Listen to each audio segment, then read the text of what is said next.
Obreiros da Vida Eterna, Capítulo 1. Convite ao Bem. Antes de iniciar os trabalhos de nossa expedição socorrista, o assistente Jerônimo conduziu-nos ao Templo da Paz.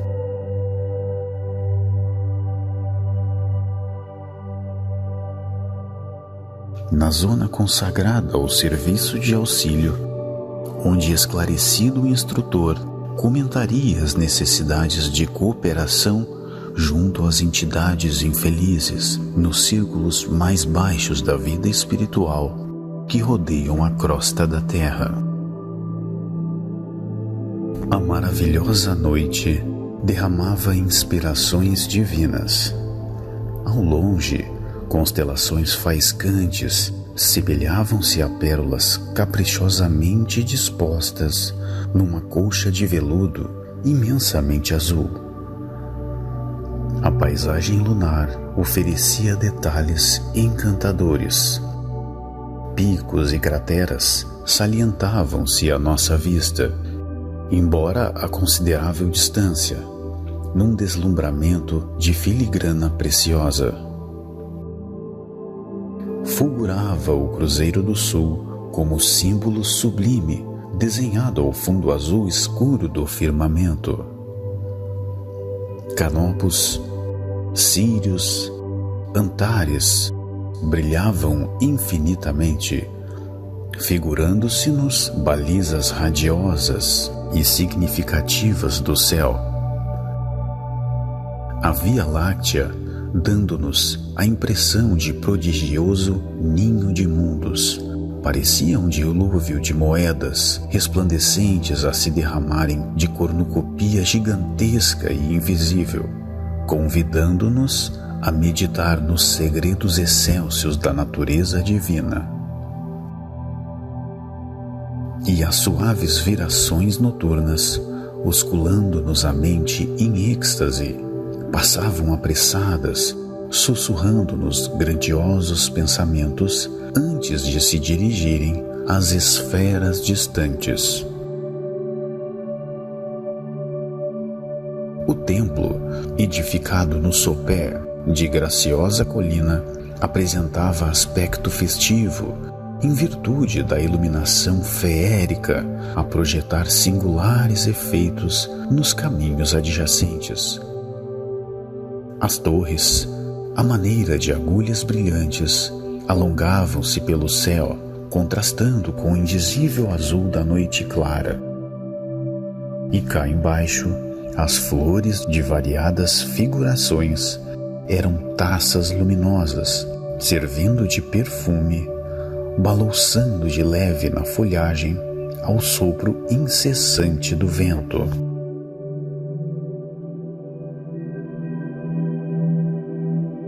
Não éramos os únicos interessados na palestra da noite, porque numerosos grupos de irmãos se dirigiam ao interior, acomodando-se no recinto. Eram entidades de todas as condições, fazendo-nos sentir o geral interesse pelas lições em perspectiva. Seguíamos o assistente Jerônimo, o padre Hipólito, a enfermeira Luciana e eu, constituindo pequena equipe de trabalho, incumbida de operar na crosta planetária durante 30 dias aproximadamente, em caráter de auxílio e estudo, com vistas ao nosso desenvolvimento espiritual. Jerônimo, o orientador de nossas atividades pela nobreza de sua posição, percebendo-me a curiosidade perante as movimentadas conversações em derredor, explicou gentil: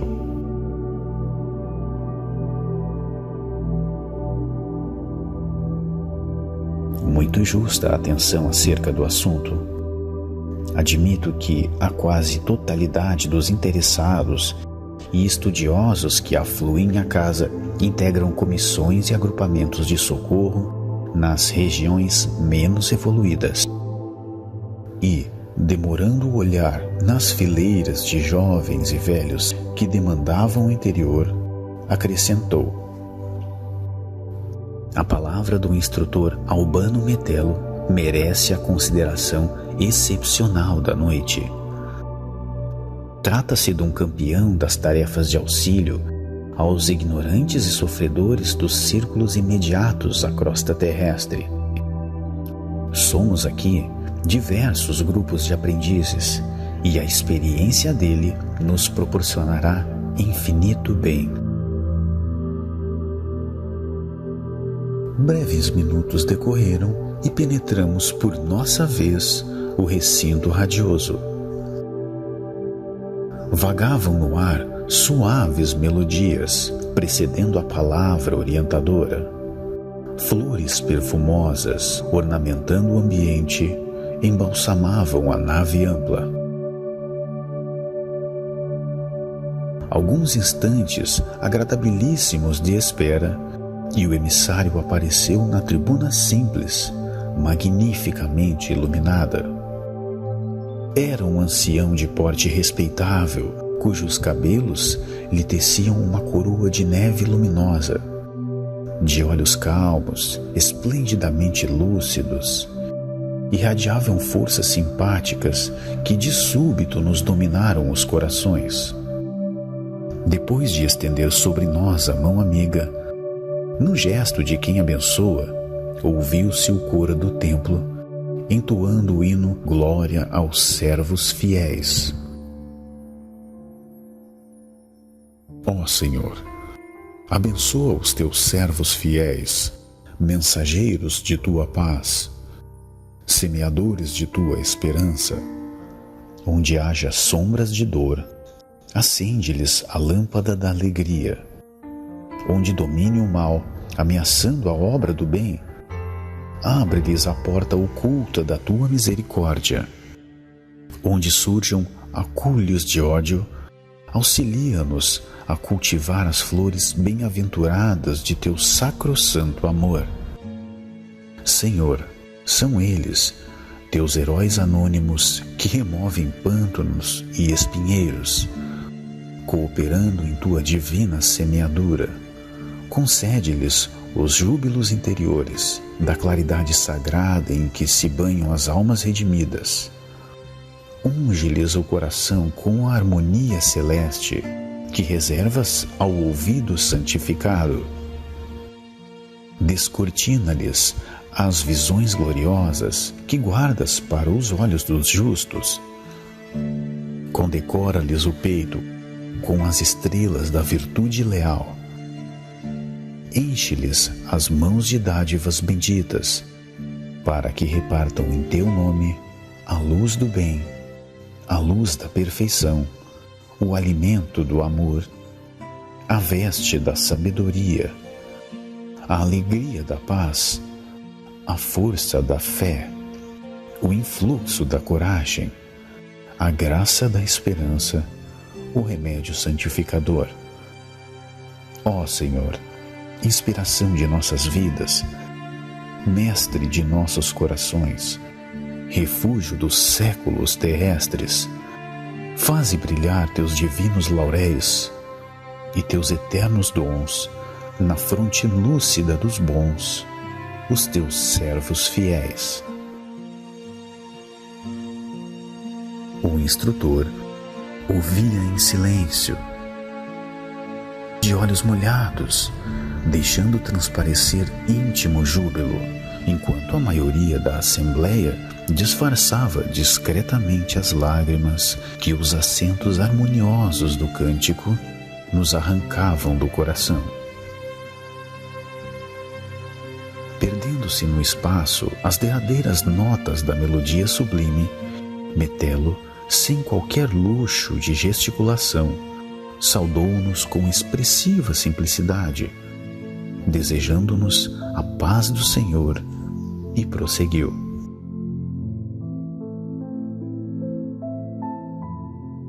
Não mereço, amigos, o preito de carinho desta noite. Não tenho servido fielmente àquele que nos ama desde o princípio. e por isso vosso hino confunde-me.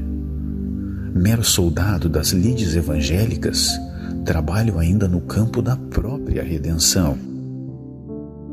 Fez ligeira pausa, fitou-nos paternalmente e continuou. Mas a minha personalidade não interessa. Venho falar-vos de nossos trabalhos singelos nas regiões espirituais ligadas à crosta da terra. Ó meus irmãos, é necessário apelar para as nossas energias mais recônditas. As zonas purgatoriais multiplicam-se assustadoramente em derredor dos homens encarnados.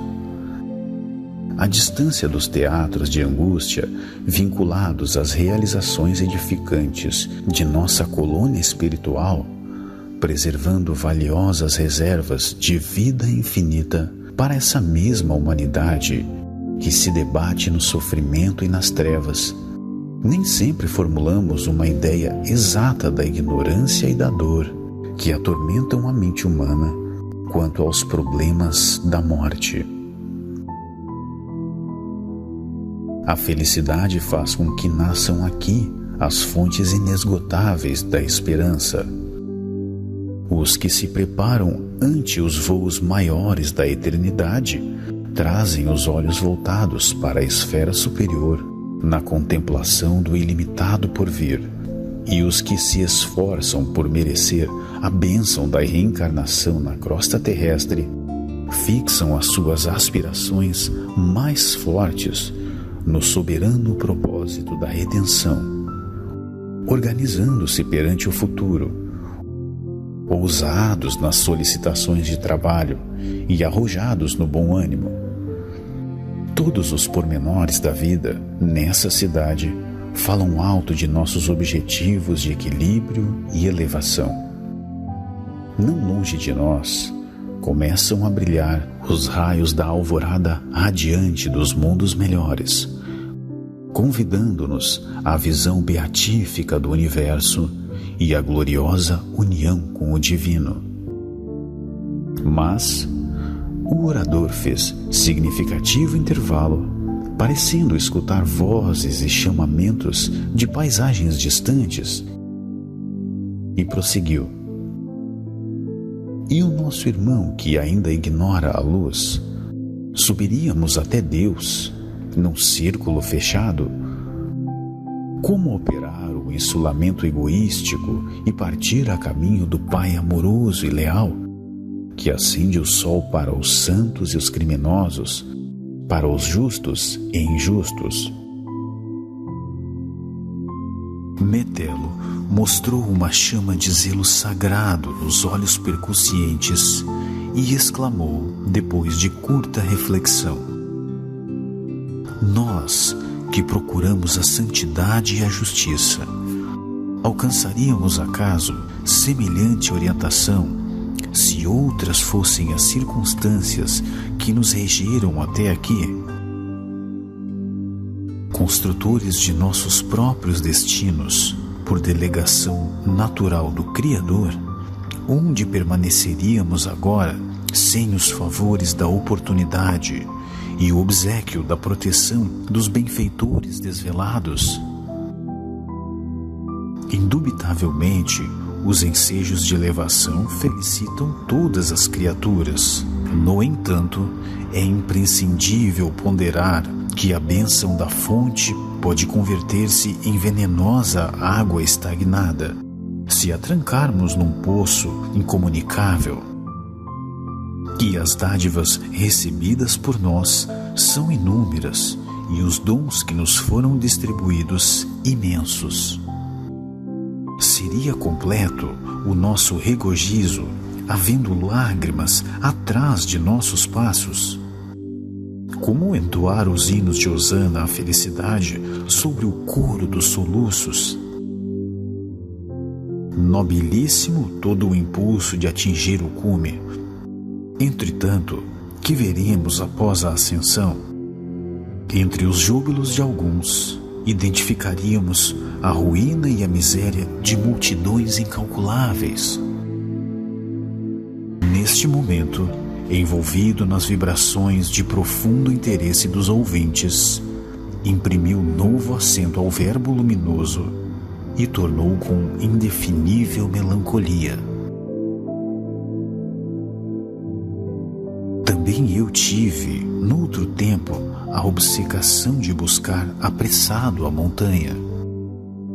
A luz de cima fascinava-me e rompi todos os laços que me retinham embaixo, encetando dificilmente a jornada. A princípio, feri-me nos espinhos pontiagudos da senda, experimentei atrozes desenganos. Consegui, porém, vencer os óbices imediatos e ganhei jubiloso pequenina eminência. Voltando-me, todavia, espantou-me a visão terrífica do vale. O sofrimento e a ignorância dominavam em plena treva. Desencarnados e encarnados lutavam uns contra os outros em combates gigantescos, disputando gratificações dos sentidos animalizados. O ódio criava moléstias repugnantes, o egoísmo abafava impulsos nobres, a vaidade operava horrenda cegueira. Cheguei a sentir-me feliz diante da posição que me distanciava de tamanhas angústias.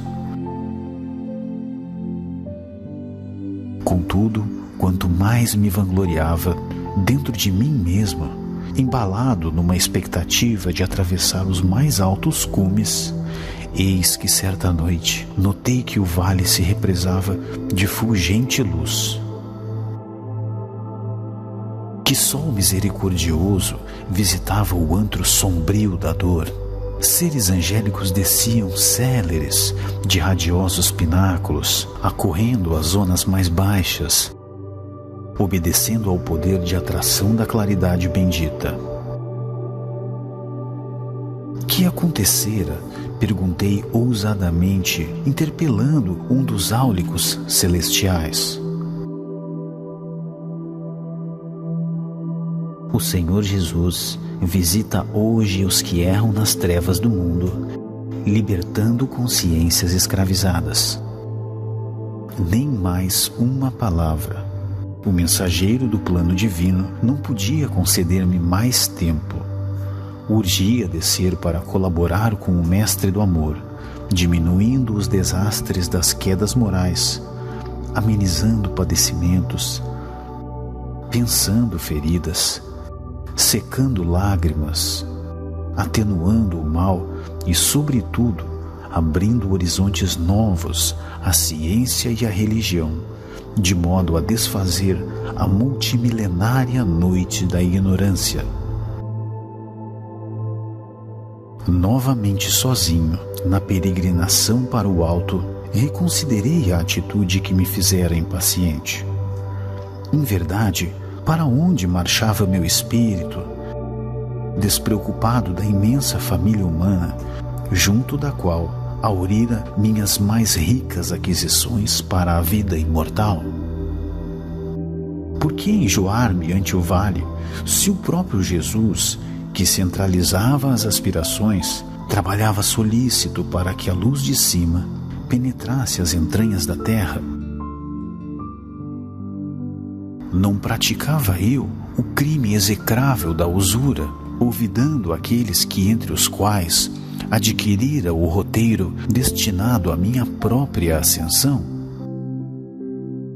Como subir sozinho, organizando um céu exclusivo para minha alma, lastimavelmente abstraído dos valores da cooperação que o mundo me prodigalizava com generosidade e abundância? Mostrava-se o instrutor imensamente comovido.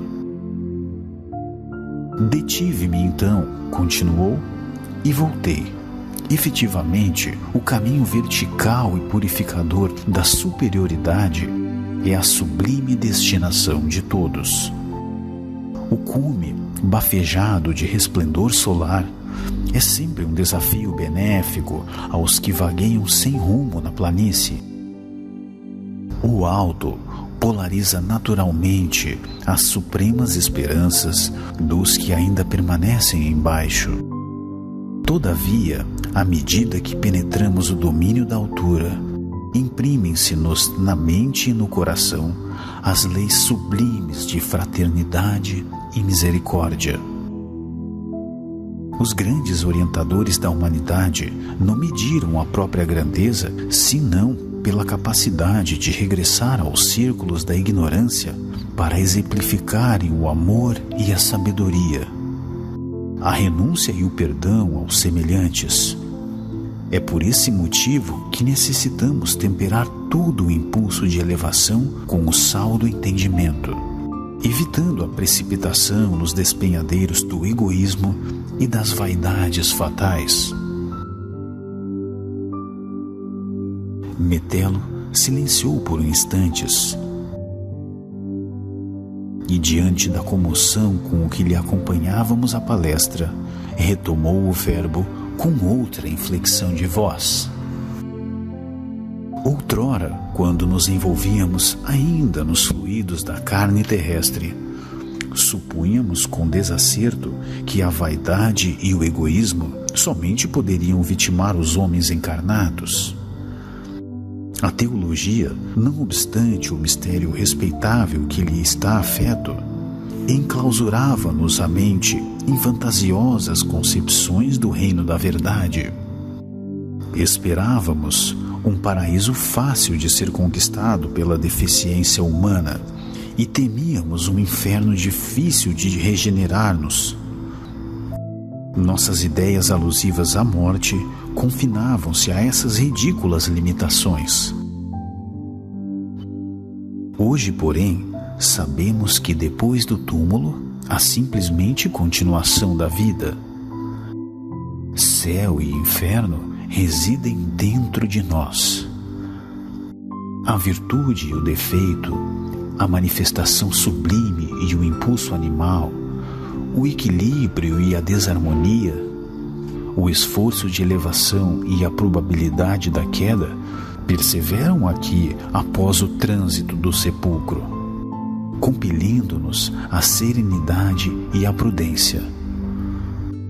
Não nos encontramos senão em outro campo de matéria variada, noutros domínios vibratórios do próprio planeta, em cuja crosta tivemos experiências quase inumeráveis. Como não equilibrar, portanto, o coração no exercício efetivo da solidariedade? Logicamente, não exortamos ninguém a novos mergulhos no lodo antigo.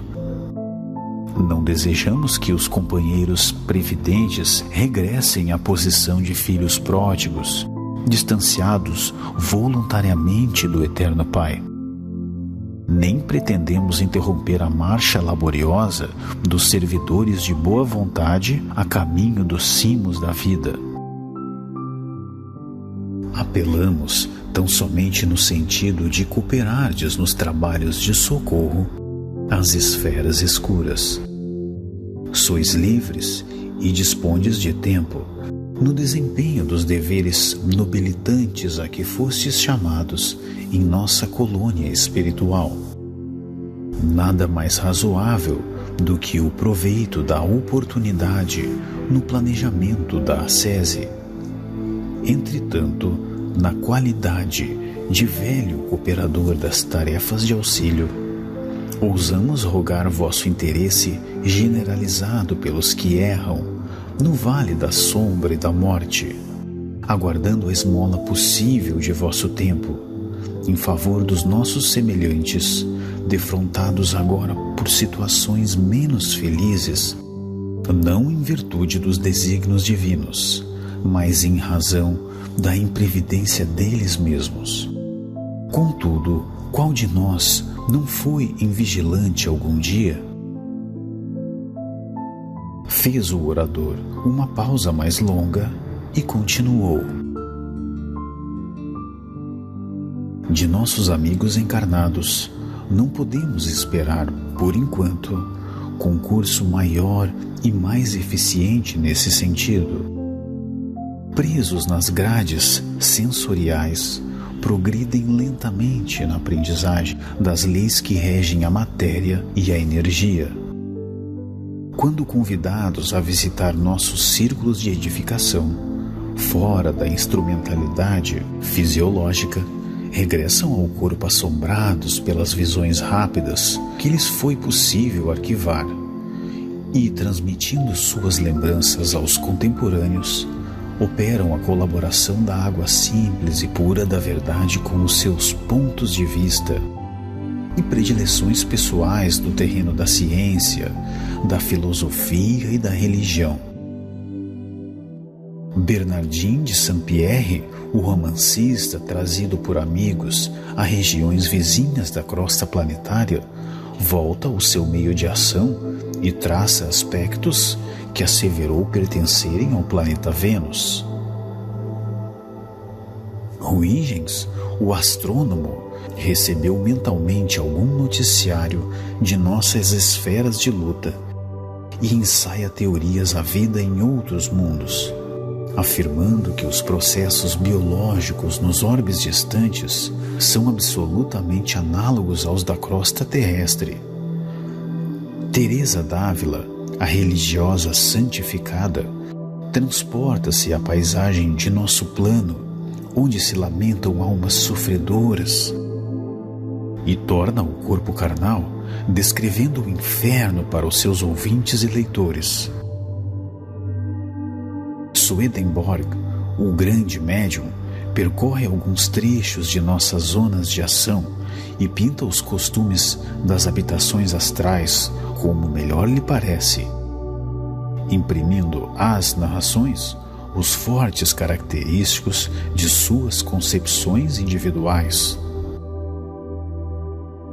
Quase todos os que vieram momentaneamente ao nosso campo de trabalho voltam ao esforço humano, exibindo a experiência de que foram objeto, pincelando-a com a tinta de suas inclinações e estados psíquicos, porque se encontram fundamentalmente arraigados ao chão inferior do próprio eu e acreditam enxergar outros mundos em situações iguais à da Terra.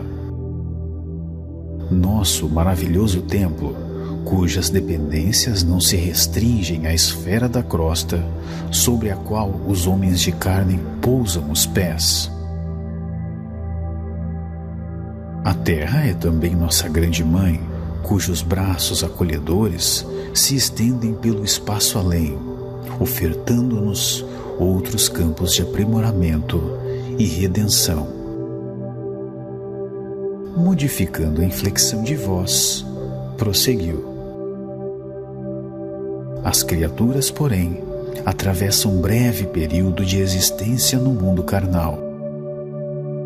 A maioria demora-se nas estações expiatórias do resgate difícil e confunde-se nas vibrações perturbadoras do sofrimento e do medo. Fazem da morte uma deusa sinistra. Apresentam o fenômeno natural da renovação com as mais negras cores. Agarradas às sensações do dia que passa, ignoram como dilatar a esperança e transformam a separação provisória numa terrível noite de amarguroso adeus. Vítimas da ignorância em que se comprazem, internam-se em florestas de sombras, onde perdem toda a paz, convertendo-se em presas delirantes dos infernos de horror, criados por elas mesmas nos desvairamentos passionais.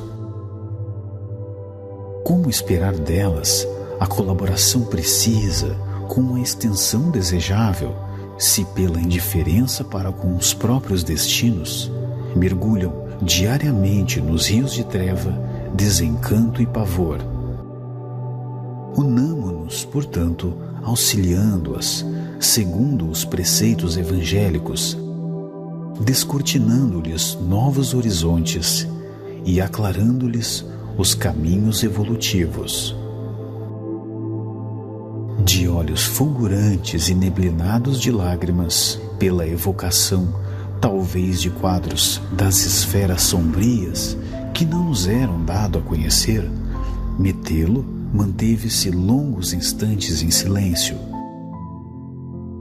voltando a dizer em tom de súplica: recordemos o Divino Mestre e não desdenhemos a honra de servir, não de acordo com os nossos caprichos pessoais, porém de conformidade com os seus desígnios e suas leis.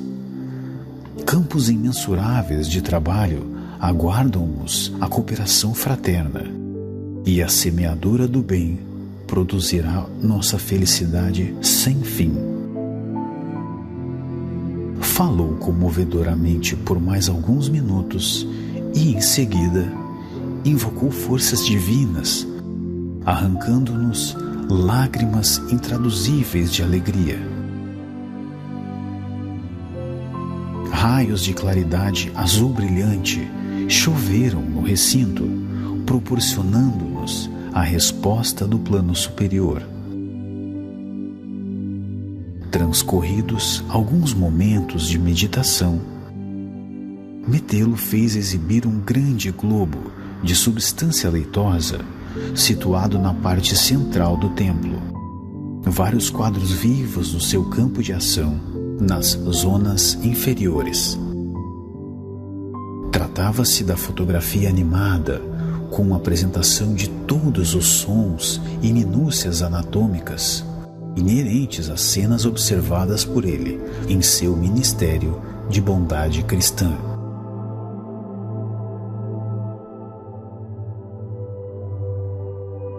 Infelizes desencarnados, em despenhadeiros de dor, imploravam piedade. Monstros de variadas espécies, desafiando as antigas descrições mitológicas, compareciam horripilantes ao pé de vítimas desaventuradas. As paisagens, analisadas de tão perto por intermédio do avançado processo de fixação das imagens, não somente emocionavam, infundiam terror. Na intimidade da massa leitosa em que eram lançadas, adquiriram expressões de vivacidade indescritível. Apareciam soturnas procissões de seres despojados do corpo, sob céus nevoentos e ameaçadores, cortados de cataclismos de natureza magnética. Pela primeira vez, contemplava eu semelhante demonstração sem disfarçar a emoção. Para onde se dirigiam aquelas fileiras imensas de espíritos sofredores? Como se sustentariam os ajuntamentos de almas desalentadas e semi-inconscientes que me eram dado a divisar ali ante os meus olhos tomados de assombro, atoladas em poços escuros de lama e padecimento? Em dado instante, a voz do instrutor quebrou o silêncio. Diante de um quadro extremamente doloroso, exclamou em voz firme: muitos de vós sabeis que tenho nesses centros expiatórios os que me foram pais, bem amados na derradeira experiência vivida na carne, prisioneiros ainda de torturantes recordações. No entanto, crede, não nos move qualquer propósito egoístico nas tarefas de auxílio, porque temos aprendido com o Senhor que a nossa família se encontra em toda a parte. Observei que ninguém ousou voltar-se para Metelo em seu testemunho de humildade. Comovidíssimo, por minha vez, ante a demonstração de entendimento evangélico a que assistia, notei o olhar expressivo que o assistente Jerônimo me endereçou ao término do noticiário animado e sonoro, e procurei alijar em mim mesmo a preocupação de algo saber acerca do drama particular do orientador. anulando meus inferiores impulsos de mera curiosidade. Findos os trabalhos, que ocuparam pouco mais de 2 horas, inclusive a palestra instrutiva, vários grupos eram apresentados ao instrutor por um dos dirigentes do templo. Tive a impressão de que a assembleia, em sua feição quase integral, era constituída de legítimos interessados nos trabalhos espontâneos de ajuda ao próximo.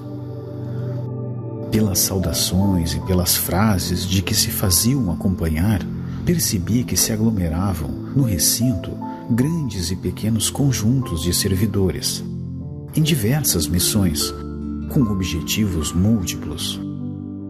Consagravam-se alguns ao amparo de criminosos desencarnados, outros ao socorro de mães aflitas, colhidas inesperadamente pelas renovações da morte. Outros ainda interessavam-se pelos ateus, pelas consciências encarceradas no remorso, pelos enfermos da carne, pelos agonizantes na crosta, pelos dementes sem corpo físico, pelas crianças em dificuldade no plano invisível aos homens, pelas almas desanimadas e tristes, pelos desequilibrados de todos os matizes, pelos missionários perdidos ou desviados, pelas entidades jungidas às vísceras cadavéricas, pelos trabalhadores da natureza necessitados de inspiração e carinho. Para todos, possuía o mentor uma sentença generosa de estímulo e admiração. Chegada a nossa vez, Jerônimo nos apresentou gentilmente. Metelo, temos aqui 3 companheiros que me seguirão agora, em missão de socorro. Muito bem, exclamou o interpelado. Que o Divino Senhor os inspire. Abraçou-nos com simplicidade e perguntou: partem com obrigação especializada? Sim, esclareceu o nosso orientador. Devemos atender, nos próximos 30 dias, 5 dedicados colaboradores nossos, prestes a desencarnar na crosta. Trabalham fiéis à causa do bem e as nossas autoridades encarregaram-nos de atender-lhes aos casos pessoais. Prevejo muito êxito, comentou Albano Metelo, fixando em nós o olhar sereno. Revelando espontânea alegria pelas palavras ouvidas, Jerônimo acrescentou, delicado: confio na dedicação dos meus companheiros. Seguem comigo um ex-padre católico, uma enfermeira e um médico. Seremos 4 servos em ação ativa. Compreendo, aduziu o instrutor. Vamos com autorização para efetuar experiências, estudos e auxílios eventuais, de conformidade com as circunstâncias. Em vista do caráter de nosso trabalho, prodigalizará ensejo a diferentes observações. Enviou-nos, Metelo, reconfortante sorriso de otimismo e confiança. Cumprimentou-nos individualmente e, depois de abraçar o nosso diretor com intimidade, exclamou: que o Mestre os ilumine e conduza. Eram as palavras de despedida. Outro grupo socorrista aproximou-se dele e retiramo-nos do Templo da Paz, repletos do pensamento salutar de servir aos semelhantes em nome de Deus. Lá fora, a noite de maravilhas era bem uma festa silenciosa em que o aroma das flores convidava para o banquete celeste da luz.